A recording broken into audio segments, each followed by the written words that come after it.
The morning sun had barely risen over Monterey Bay when Sarah Chen's phone buzzed urgently on her bedside table. The marine biologist fumbled for her phone, her eyes still heavy with sleep. It was 5:43 a.m., and the caller ID showed it was Pete Martinez, one of the local fishermen who regularly collaborated with the Marine Mammal Rescue Center. "Sarah, you need to see this." Pete's voice crackled through the speaker, the sound of waves and seabirds in the background. "We've got a massive humpback out here, and something's not right. Been watching it for the past hour, and its movements are all wrong." Sarah sat up straight, instantly alert. She had worked with whales for the past 12 years, and any mention of unusual behavior demanded immediate attention. "Tell me exactly what you're seeing, Pete," she said, already reaching for her field notebook. "The whale's swimming in circles, real slow like," Pete explained. "Keeps coming up for air more often than normal, and when it surfaces, I've never seen a humpback move like this. It's like it's in pain or something." Sarah quickly jotted down the details while balancing her phone between her ear and shoulder. "What's your current position?" she asked, pulling up her laptop to check the day's weather conditions. "We're about 3 miles off the coast, just past the kelp beds. I can send you the GPS coordinates," Pete replied. "The whale's staying in this general area. Hasn't moved more than half a mile in any direction since we first spotted it." This behavior was concerning. Humpback whales typically covered several miles during their morning feeding periods. A stationary whale usually meant trouble. Sarah thanked Pete and ended the call, immediately dialing the rescue center's emergency response team. Within 20 minutes, Sarah had assembled the core team. Dr. James Wilson, their veteran veterinarian, arrived first at the center, followed by Maria Torres, their equipment specialist, and twins Tom and Tim Baker, their most experienced boat handlers. The morning air was crisp as they loaded their gear onto the rescue vessel. "What's our initial assessment?" Dr. Wilson asked as they prepared the boat for launch. His gray hair was tucked under a worn baseball cap, and his weathered face showed the experience of countless marine mammal rescues. Sarah pulled up Pete's coordinates on the navigation system. Local fishing boat reported unusual swimming patterns, increased surfacing frequency, and possible signs of distress. Given the location and time of year, it's likely a humpback that should be actively feeding. Maria checked their emergency medical kit while the twins performed final safety checks on the boat. The team had worked together long enough to move like a well-oiled machine, each person knowing their role without needing instruction. As they sped across the bay, the morning fog began to lift, revealing a sky painted in shades of pink and orange. The water was calm, perfect conditions for a rescue operation if one proved necessary. Sarah stood at the bow, her binoculars scanning the horizon while the salt spray misted her face. After 20 minutes of travel, they spotted Pete's fishing boat in the distance. He was waving them over, pointing toward the northern side of his vessel. As they drew closer, Sarah could see the distinctive spray of a whale's blowhole about 100 yards away. Through her binoculars, she observed the humpback's movements. Pete's description had been accurate. Something was definitely wrong. The whale's swimming pattern was erratic, and its breathing seemed labored. But what caught her attention was something else entirely. "James," she called to the veterinarian, passing him the binoculars. "Look at the barnacle growth around the dorsal fin." Dr. Wilson's expression grew serious as he studied the whale. "This is way beyond normal colonization," he muttered. "Those clusters are massive, and they're in all the wrong places. They're probably causing serious tissue damage." Sarah felt her heart sink. Barnacles were normally harmless to whales, but in rare cases, excessive growth could lead to severe complications. This appeared to be one of those cases, and it would require immediate intervention. The team gathered around the boat's small planning table as Sarah began outlining their approach. They would need additional resources, more specialized equipment, and possibly backup teams. One wrong move could spook the injured whale, making rescue impossible or, worse, endangering both the whale and the rescuers. As they discussed their options, the humpback surfaced again, closer this time. Its massive body rose from the water, and the morning light revealed the full extent of the problem. The barnacle infestation was worse than any of them had initially thought. They had their work cut out for them, and time was of the essence. Dr. Wilson's initial assessment through the high-powered binoculars revealed the true severity of the whale's condition. The barnacle clusters had grown far beyond their typical size and location, creating what appeared to be painful lesions in the whale's sensitive skin. Several areas showed signs of infection, with the flesh appearing red and inflamed around the barnacle colonies. "This is one of the worst cases I've seen in 20 years," Dr. Wilson said, passing the binoculars to Maria. "The barnacles have penetrated deep into the dermal layer. See those dark patches near the pectoral fins? That's where the tissue damage is most severe." Sarah quickly documented everything with her waterproof camera, capturing close-up shots whenever the whales surfaced. The photographs would be crucial for planning their rescue strategy and for future research. The humpback, despite its massive size, estimated at around 40 feet long, was clearly struggling to maintain its normal swimming pattern. Tom and Tim carefully maneuvered the rescue boat to maintain a safe distance while still allowing for clear observation. The whale's behavior suggested it was aware of their presence, but too distressed to show much concern about the boats nearby. "Look at this," Maria called out, pointing to her tablet where she had pulled up the rescue center's database. "There's a documented case from 2018 in Australia. Similar barnacle overgrowth, but not nearly as extensive as what we're seeing here. They managed to treat that whale successfully, but it took a team of 8 people and specialized equipment." Sarah studied the case file over Maria's shoulder, noting the techniques that had worked in the Australian rescue. However, their situation presented unique challenges. The barnacle growth here was more widespread, and the whale's condition appeared more critical. The team huddled together on the deck, forming what they called their action circle. Sarah spread out a waterproof chart showing their current position and the surrounding water depths. "We need to consider several factors," she began. "First, we need more hands on deck. I'm calling in the backup team from San Francisco. Second, we need specialized tools for barnacle removal without causing additional trauma." Dr. Wilson nodded in agreement while checking his medical supplies. "The antibiotics we have on board won't be enough. We need the stronger formulation from the main facility, and plenty of it. Those wounds are going to need immediate treatment once we start removing the barnacles." The wind had picked up slightly, creating small whitecaps on the water's surface. Pete's fishing boat remained nearby, acting as an additional observation point. Through the radio, he reported that the whale's breathing rate had increased in the past hour, a sign that its condition might be deteriorating. Maria was already on her satellite phone, coordinating with the San Francisco team. "They can be here in 3 hours with the additional equipment," she reported. "But they're concerned about the weather forecast. There's a possibility of afternoon winds picking up." Sarah knew they couldn't wait that long. The whale's condition was visibly worsening, and the afternoon winds could make any rescue attempt much more dangerous. They needed to start preliminary work immediately. "We'll begin with assessment dives," Sarah decided, looking at each team member. "Tom, Tim, I need you to keep the boat in position. Maria, coordinate with San Francisco and get them moving as fast as possible. Dr. Wilson and I will do the initial underwater evaluation." As Sarah and Dr. Wilson prepared their diving gear, they discussed their approach. They would need to get close enough to properly document the barnacle damage without causing the whale additional stress. Their wetsuits were specially designed in muted colors to appear less threatening to marine life. "Remember," Dr. Wilson said as they did their final equipment checks, "no sudden movements. We need this whale to trust us if we're going to help it." Sarah nodded, her expression determined.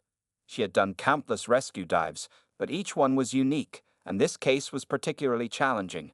The water temperature was a cool 58 degrees Fahrenheit, not too cold for their protective gear, but they would need to be mindful of their time underwater. As they prepared to enter the water, the humpback surfaced again, closer than before. Its massive eyes seemed to watch them, and Sarah could almost sense the creature's distress. The success of this rescue would depend on their ability to gain its trust while racing against time to prevent further damage from the barnacles. The morning sun was now high in the sky, illuminating the bay's waters. Sarah and Dr. Wilson exchanged one final look, then slipped beneath the surface, beginning the most crucial phase of their assessment. The underwater world greeted Sarah and Dr. Wilson with an eerie calm. Visibility was good, extending about 30 feet in all directions. Through the blue-green water, they could see the massive shape of the humpback whale moving slowly below them. Its enormous size became even more apparent underwater, like a living submarine suspended in the ocean depths. Sarah signaled to Dr. Wilson, pointing toward the whale's left flank where the barnacle problem was most visible. They swam parallel to the creature, maintaining a respectful distance while documenting the extent of the infection with their underwater cameras. The barnacles had formed thick clusters, some as large as dinner plates, creating deep pockets of irritated flesh around them. Through their underwater communication devices, Dr. Wilson's voice crackled. "This is worse than I thought. See those white patches around the barnacle clusters? That's the beginning of a serious infection. We need to move quickly." The whale seemed to sense their presence but showed no signs of aggression. Instead, it continued its labored swimming pattern, occasionally turning its massive eye toward them. Sarah had worked with enough marine mammals to recognize pain when she saw it, and this whale's eyes held unmistakable distress. Above them, Tom and Tim maintained radio contact, updating them on the position of the support boats and the approaching weather conditions. Maria's voice came through their earpieces. "San Francisco team is on their way. ETA 2 hours and 40 minutes. They're bringing the specialized barnacle removal tools and the stronger antibiotics." Sarah and Dr. Wilson continued their assessment, carefully documenting each problem area. They counted 17 major barnacle clusters that needed immediate attention, with dozens of smaller ones that would also require treatment. The most concerning spots were near the whale's fins, where the barnacles were restricting movement and causing the most obvious discomfort. Suddenly, the whale made a slight movement to its left, bringing its massive body uncomfortably close to the divers. Sarah and Dr. Wilson quickly adjusted their position, but instead of showing fear, Sarah noticed something remarkable. The whale had deliberately positioned itself to show them a particularly troublesome area near its right pectoral fin. "James," Sarah spoke through the comm system, "I think it knows we're trying to help. Look at how it's presenting that injured area to us." Dr. Wilson agreed. This kind of behavior wasn't unprecedented. Whales were known to occasionally seek help from humans, but it was still extraordinary to witness. They took detailed photographs of the newly exposed area, noting that this section would need to be among the first treated once their equipment arrived. After 20 minutes underwater, they needed to surface for safety protocols. Back on the boat, they quickly began organizing their findings and preparing for the next phase of the rescue. Maria had laid out their emergency medical supplies while monitoring communications with the approaching support team. "The wind's picking up sooner than expected," Tom reported from the wheel. "Weather Service says we might have 3-foot swells within the hour." Sarah spread their underwater photos across the boat's planning table, now protected from the increasing spray by a clear plastic cover. "We need to establish a treatment order," she said, pointing to various images. "These areas near the fins are critical. They're affecting the whale's mobility. But these infected patches need immediate antibiotic treatment or they could worsen." Dr. Wilson was already mixing a preliminary antibiotic solution they could use before the stronger medication arrived. "We can start with a topical treatment on the worst areas," he suggested. "It won't solve the problem, but it might help prevent further infection until we can do the full procedure."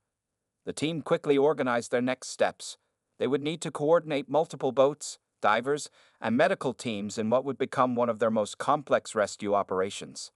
The whale's size and condition presented unique challenges, but its apparent willingness to accept their help gave them hope. As they prepared for their next dive, the humpback surfaced again, releasing a spray from its blowhole that glittered in the late morning sun. Despite its pain, there was still majesty in its movements, a reminder of why their work was so vital. Sarah checked her oxygen tanks and adjusted her weight belt. Time was critical now. They needed to begin the preliminary treatment before the weather deteriorated further. The success of the entire rescue might depend on what they could accomplish in the next hour. As Sarah and Dr. Wilson prepared for their second dive, the weather began to shift. Dark clouds gathered on the horizon, and the wind picked up strength, creating choppy waves that rocked their rescue boat. The changing conditions added a new layer of urgency to their mission. "We need to apply the preliminary antibiotic treatment before those swells get any bigger," Dr. Wilson said, carefully filling several large syringes with the medication. The solution was specially formulated for marine mammals, designed to. Maria received another update from the San Francisco team. "They're pushing their boat as fast as they can, but this weather is slowing them down. New ETA is 3 hours. She looked worried as she studied the increasingly dark sky. The humpback whale surfaced again, closer to their boat than ever before. Its breathing had become more labored, and the team could clearly see the angry red inflammation around the largest barnacle clusters. The whale's movements were becoming increasingly restricted, suggesting that the barnacles were causing more pain as time passed. Tom and Tim worked quickly to secure additional safety lines and prepare the emergency gear. If the weather continued to worsen, they might need to suspend the rescue operation, but right now they had a crucial window of opportunity. The twins' experience with rough weather operations would be essential in the next phase. Sarah checked her diving gear one final time. "We'll need to work fast," she told Dr. Wilson. "The antibiotics need to be injected at specific points around each major infection site. I'll handle the left side, you take the right." Just as they were about to enter the water, Pete's voice came over the radio. "Heads up, folks. Got a pod of dolphins heading your way, about half a mile out, moving fast." This development concerned Sarah. While dolphins were generally peaceful, a pod's arrival could complicate their rescue effort.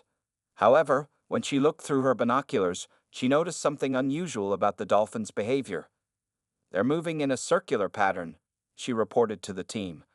"Almost like they're creating a barrier."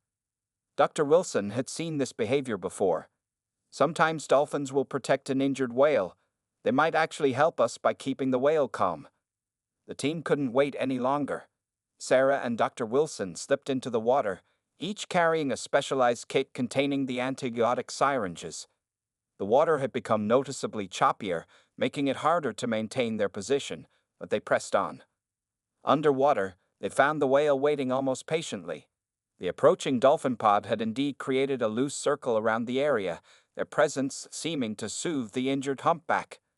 Through the murky water, Sarah could see their sleek forms darting back and forth, almost like guardians. Working quickly but carefully, Sarah began administering the antibiotics around the infected areas on her side of the whale. Each injection had to be precise. Too shallow, and the medication wouldn't reach the affected tissue. Too deep, and they risked causing additional pain. The whale flinched slightly at the first injection, but remained surprisingly still afterward.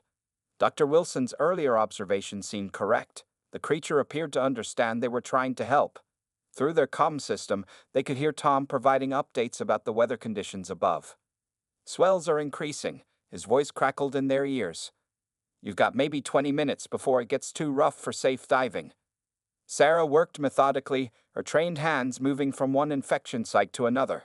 The dolphins continued their patrol, occasionally swimming closer to inspect their work before returning to their circular pattern. Their presence created an almost magical atmosphere despite the urgency of the situation. Halfway through their task, the whale made a low, rumbling sound that Sarah could feel through her entire body. It wasn't a sound of distress, rather one that seemed to convey something else. Perhaps gratitude or relief as the medication began to take effect. Dr. Wilson finished his side first and swam over to assist Sarah with the final few injection sites. They worked in perfect synchronization, their years of experience evident in their efficient movements. Just as they administered the last dose, Tom's voice came through again, more urgent this time. "Storm's approaching faster than expected. We need you out of the water now." As they prepared to surface, Sarah placed a gentle hand on the whale's skin, feeling its massive heart beating beneath. They had completed this phase of the treatment just in time, but the most challenging part of the rescue still lay ahead. Above them, the water had turned dark with approaching storm clouds, and they could feel the increasing power of the swells even at their current depth. When Sarah and Dr. Wilson surfaced, they found the weather had deteriorated significantly. Dark clouds now dominated the sky, and the waves had grown to 4 feet. Rain began to fall in heavy drops, creating a hazy curtain across the water's surface. The San Francisco team is holding at their current position, Maria reported as she helped pull them back aboard. They can't safely continue in these conditions. They're anchoring in a protected cove about 10 miles from here until the weather clears. The delay posed a serious problem. While the antibiotics they'd administered would help fight the infection, the barnacles still needed to be removed. The whale's condition, though slightly improved, remained critical. Through the increasing rain, they could see the dolphin pod continuing their protective circle. The cetacean's behavior was remarkable. They seemed determined to stay with the injured humpback despite the worsening weather. "Look at this," Tom called from the cabin, pointing to the radar screen. The storm system is moving faster than predicted, but it's not very wide. If we can hold position for about an hour, we might get a break in the weather.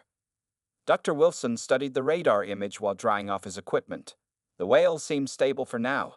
Those dolphins are actually helping by keeping it calm and in one location. If we can wait it out, we might have better conditions for the next phase. Sarah watched as the humpback surfaced again, its blowhole creating a fountain that merged with the falling rain. The whale's movements appeared slightly less labored, a sign that the antibiotic treatment was providing some relief. "We need to use this time wisely," she said, gathering the team around the cabin's small table. "Let's review the barnacle removal procedure so we're ready as soon as the San Francisco team arrives." Maria spread out the technical drawings of their specialized tools. The equipment, designed specifically for situations like this, included hydraulic cutting devices that could safely separate the barnacles from the whale's skin without causing additional trauma. As they discussed the procedure, the storm intensified. Lightning flashed across the sky, followed by booming thunder that resonated through the boat's hull. The whale responded to each thunderclap with a deep, vibrating call that they could feel through the water. "The whale's heart rate is elevated," Dr. Wilson noted, monitoring the readings from a temporary sensor they'd managed to attach during their last dive. "But it's still within acceptable ranges. The dolphins seem to be helping keep it calm." Pete's fishing boat had taken shelter closer to shore, but he maintained radio contact, providing updates about conditions in the surrounding area. "Got a Coast Guard report," his voice crackled through the radio. "They're saying this squall should pass through in about 40 minutes. The team used the force break to prepare their equipment and refine their plan.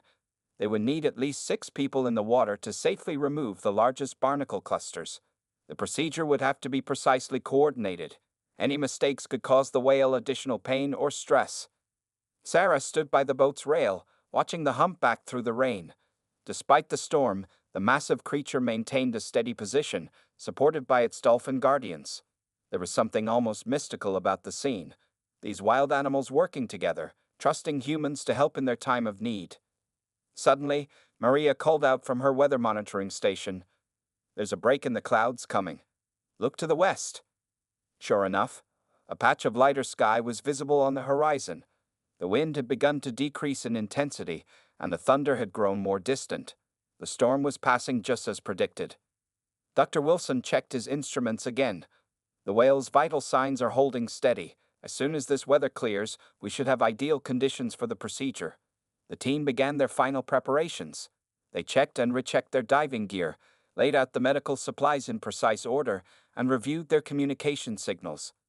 Everything would need to work perfectly when they began the delicate process of removing the barnacles. As the storm moved east, the sun began to break through the clouds. The sea was still choppy, but the worst had passed. Sarah could see the dolphin pods still maintaining their vigilant circle, their sleek bodies glinting in the emerging sunlight. They received a new transmission from the San Francisco team. They were resuming their journey and would arrive within the hour. The next phase of the rescue was about to begin. The arrival of the San Francisco team brought new energy to the rescue operation. Their specialized boat carried advanced equipment and 4 additional experienced marine veterinarians. As the two teams merged, Sarah quickly brought everyone up to speed on the situation. "The whale has responded well to the initial antibiotic treatment," she explained, pointing to the updated photographs.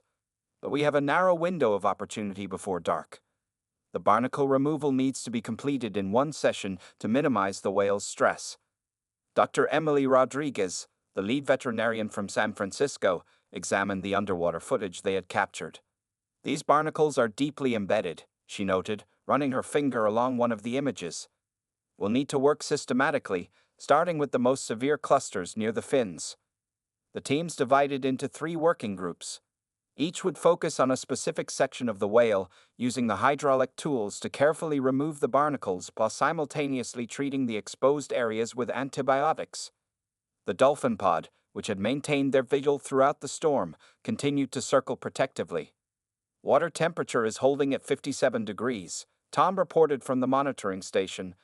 "Visibility is improving with the clearing weather. We got about 4 hours of good daylight left." The divers began entering the water in coordinated pairs. Sarah and Dr. Rodriguez led the first team, focusing on the critical area near the right pectoral fin. Dr. Wilson and his partner took the left side, while the third team prepared to work on the barnacles along the whale's flank.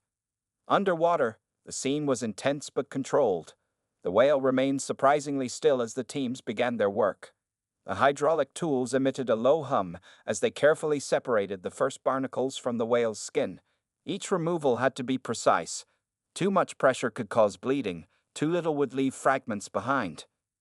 Through their underwater communication system, the teams coordinated their efforts. "First cluster is coming off clean," Sarah reported, as she and Dr. Rodriguez successfully removed a dinner plate-sized collection of barnacles.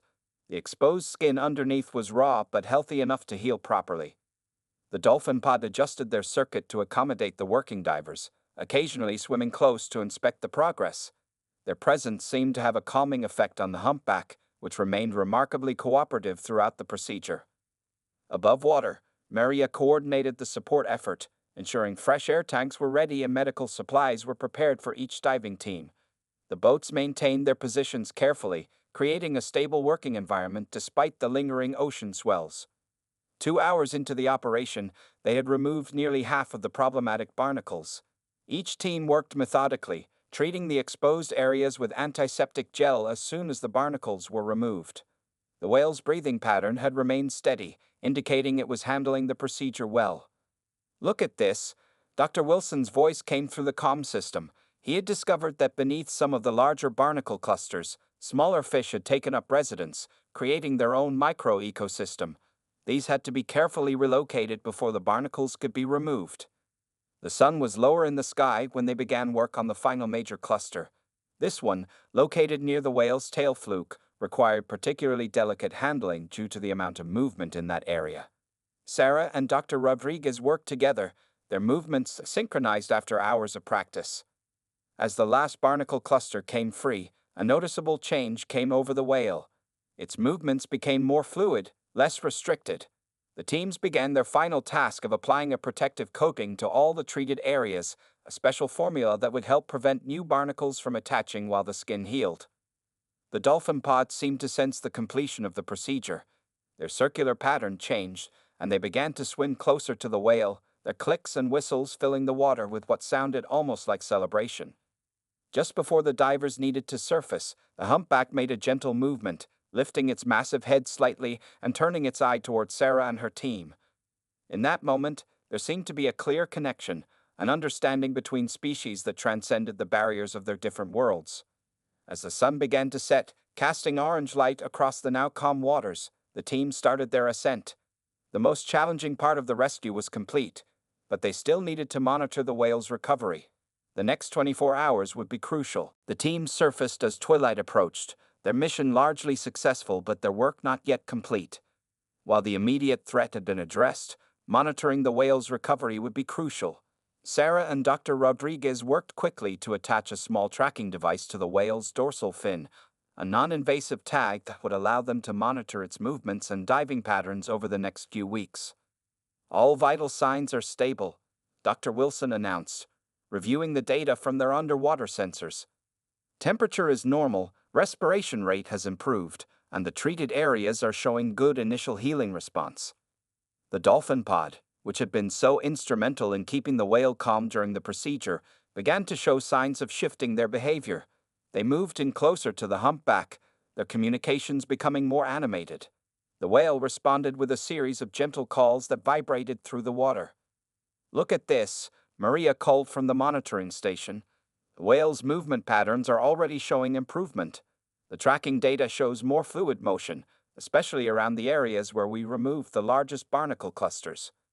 As night approached, the team set up powerful underwater lights to maintain visual contact with the whale.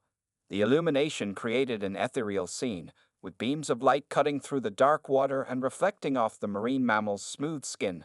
The humpback remained in the area, seemingly content to stay within the protective circle of boats and dolphins. Dr. Rodriguez consulted with her team about the next phase of treatment. "We'll need to maintain observation through the night," she explained. "The first 12 hours after barnacle removal are critical. We need to watch for any signs of infection or unusual behavior." The teams organized into shifts, with some members heading back to shore to rest while others prepared for the night watch. Sarah volunteered for the first monitoring shift, unwilling to leave until she was certain the whale was stable. Around midnight, something remarkable happened. The humpback began to sing. Haunting vocalizations carried clearly through the hydrophones they had deployed, filling their monitoring stations with complex melodies that seemed to express something beyond their human understanding. "This is incredibly positive," Dr. Wilson said, listening intently to the songs. "Singing behavior indicates the whale is feeling well enough to engage in normal social activities. These aren't distress calls, they're more like recovery songs." The dolphin pod responded to the whale's songs with their own chorus of clicks and whistles, creating an underwater symphony that the rescue teams felt privileged to witness. Through their instruments, they could detect other whales in the distance responding to the songs, though too far away to see. By early morning, the first set of post-treatment tests showed promising results. The antibiotic treatments were working effectively, and the whale's movement patterns continued to improve. The treated areas were already showing signs of healing, with no indication of infection or complications. "The protective coating we applied is holding well," Sarah observed during a brief check dive at dawn. "The exposed skin is beginning to form a natural barrier, exactly as we hoped it would." As the sun rose on the new day, they observed another encouraging sign. The whale began to feed, demonstrating its ability to dive and surface smoothly despite the recent procedure. The dolphin pod remained nearby, but their protective circle had relaxed, suggesting they too sensed the whale's improving condition. Dr. Rodriguez performed one final check before the San Francisco team prepared to return to their base. "All indicators are positive," she confirmed. "The tracking device is functioning perfectly, and the whale's vital signs are all within optimal ranges." Sarah stood at the rail of the rescue boat, watching as the first rays of sunlight painted the ocean gold.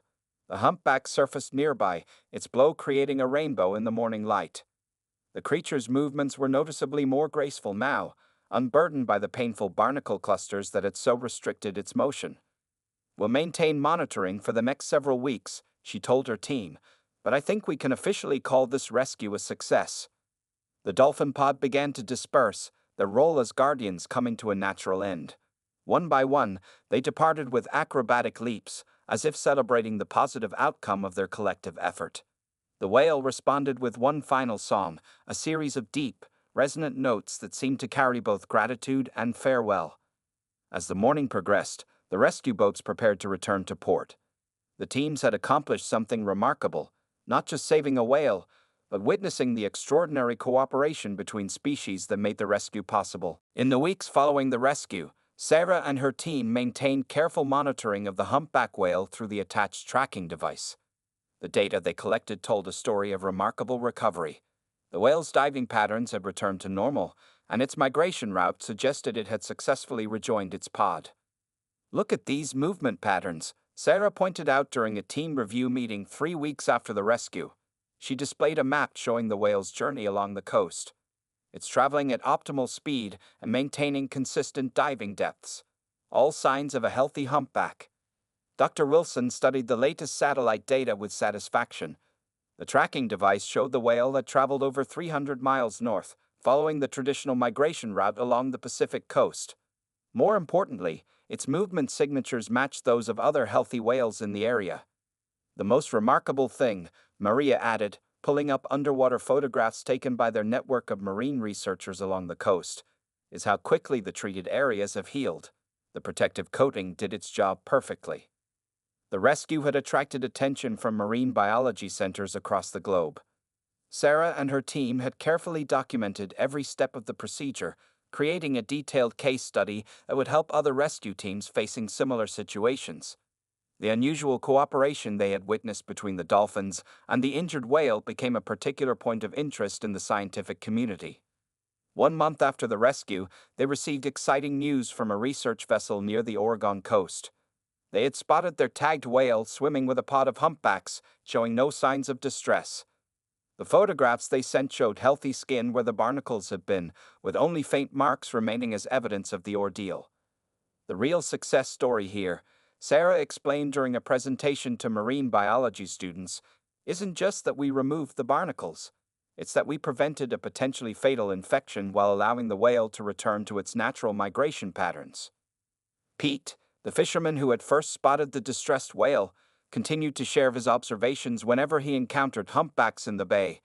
His latest report included a remarkable detail. He had seen the same whale, identifiable by its unique fluke pattern, reaching fully out of the water, a behavior that would have been impossible during its barnacle infestation. The dolphin pod that had assisted during the rescue became somewhat famous among local whale-watching tours. Tourists would often hear the story of how these intelligent creatures had helped save the injured humpback. While the pod moved throughout their normal territory, they were occasionally spotted accompanying other whales, maintaining their reputation as guardians of the bay. 6 weeks after the rescue, the tracking device transmitted its final set of data before naturally detaching as planned. The information it had provided painted a clear picture of successful rehabilitation. The whale had traveled over 800 miles, maintained consistent feeding patterns, and integrated fully with its pod. During their final team meeting about the rescue, Dr. Rodriguez shared some perspective from the San Francisco Marine Mammal Center. "This case has helped us develop better protocols for treating barnacle-related injuries," she explained. "We've already shared our findings with rescue centers in Australia and New Zealand." Sarah sat in her office late one evening, completing the final report on the rescue operation. Through her window, she could see the bay where it had all taken place. The setting sun painted the water in shades of orange and pink, reminiscent of that first morning when they had received Pete's urgent call. The report included not just the medical and technical details of the rescue, but also observations about the extraordinary cooperation they had witnessed between the rescue teams, between different species, and between humans and marine life. It would become part of the growing body of knowledge about marine mammal rescue operations. As she finished the report, Sarah received one last piece of news that brought the story full circle. A marine research station in Alaska had spotted their whale swimming with a group of humpbacks as they fed in the nutrient-rich waters of the northern Pacific. The photographs showed a healthy, active whale, breaching and diving with its companions, its slate-gray skin smooth and free of barnacles.